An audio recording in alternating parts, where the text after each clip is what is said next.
lagi mong tandaan na you are worthy enough, that you are worth to risk. Sapat ka sa akin at sobra ako nagpapasalamat kay Lord sa buhay mo.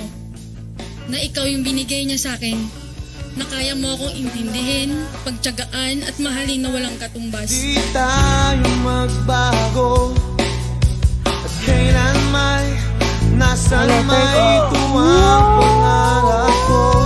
Makuha mo ba kayang ako'y hagkan at yakapin?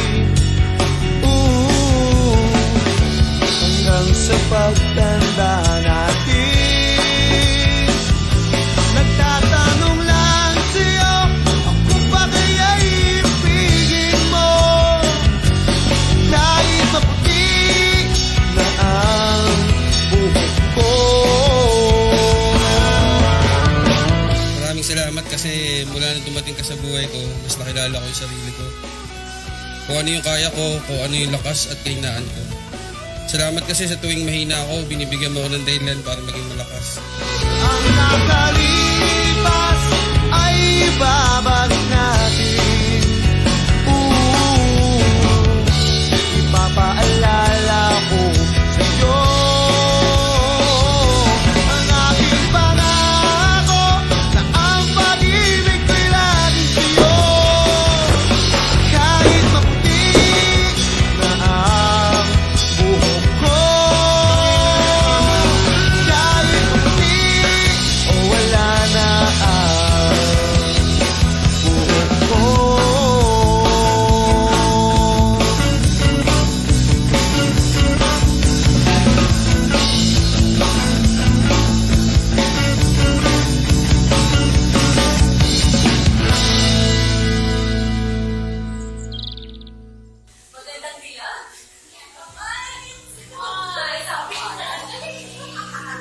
Thank you. Parang alam ko na agad to. Ay, sabi ka na nga ba? Maraming salamat kasi ikaw yung naging daan para makilala ko rin din si Lord. Noon, nagtataka ako bakit Bible yung binigay mo sa akin nung unang manseri natin.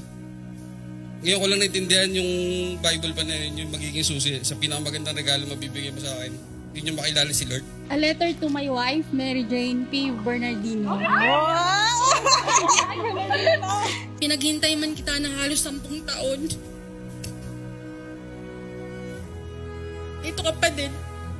Ipapangako ko sa'yo na gagawin ko maging masaya ang tahanan na buuin natin.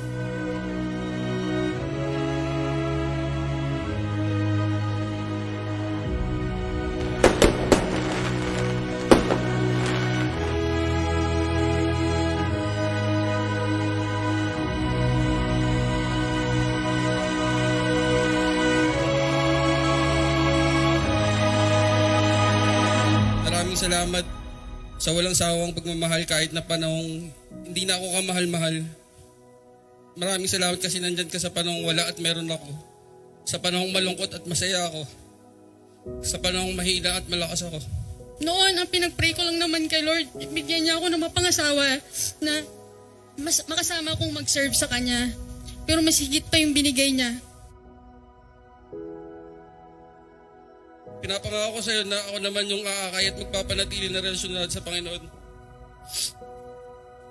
Ganun din sa magiging pamilya natin. At pinapangako sa bagong pamilya na ating buuin na si Lord pa rin yung magiging center nito.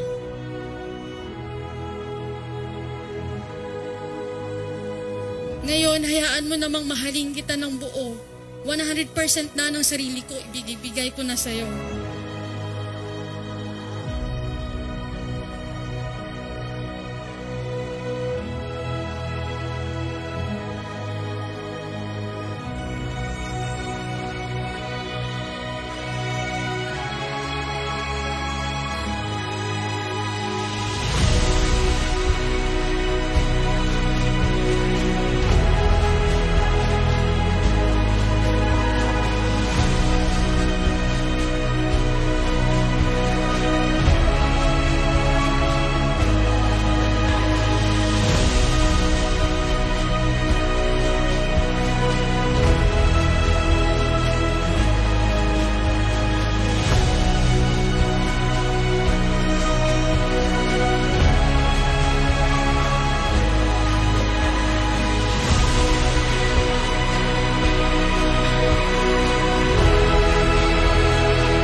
kitang pagsisilbihan, mamahalin at gagalangin. Sa hirap at ginhawa, mahal na mahal kita, Mary Jane.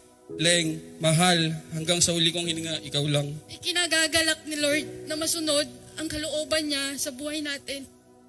Mamahalin kita kahit pa darating yung araw na hindi ka nakamahal-mahal. Andito lang ako habang buhay.